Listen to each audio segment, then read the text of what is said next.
কিছু মানুষ আছে আপনাকে ছাড়বেও না, ধরেও রাখবে না। উল্টো আপনার সাথে এমন আচরণ করবে যেন সহ্য করতে না পেরে আপনি নিজে থেকেই তাকে ছেড়ে চলে আসেন। বিষয়টা এমন, যাতে সাপও মরবে আর লাঠিও ভাঙবে না। আর দোষটা যেন সব আপনার কাঁধে এসেই পড়ে।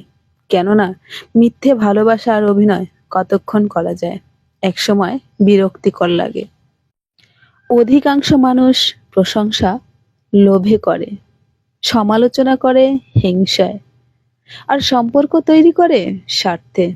কথাগুলো মনে রাখবেন।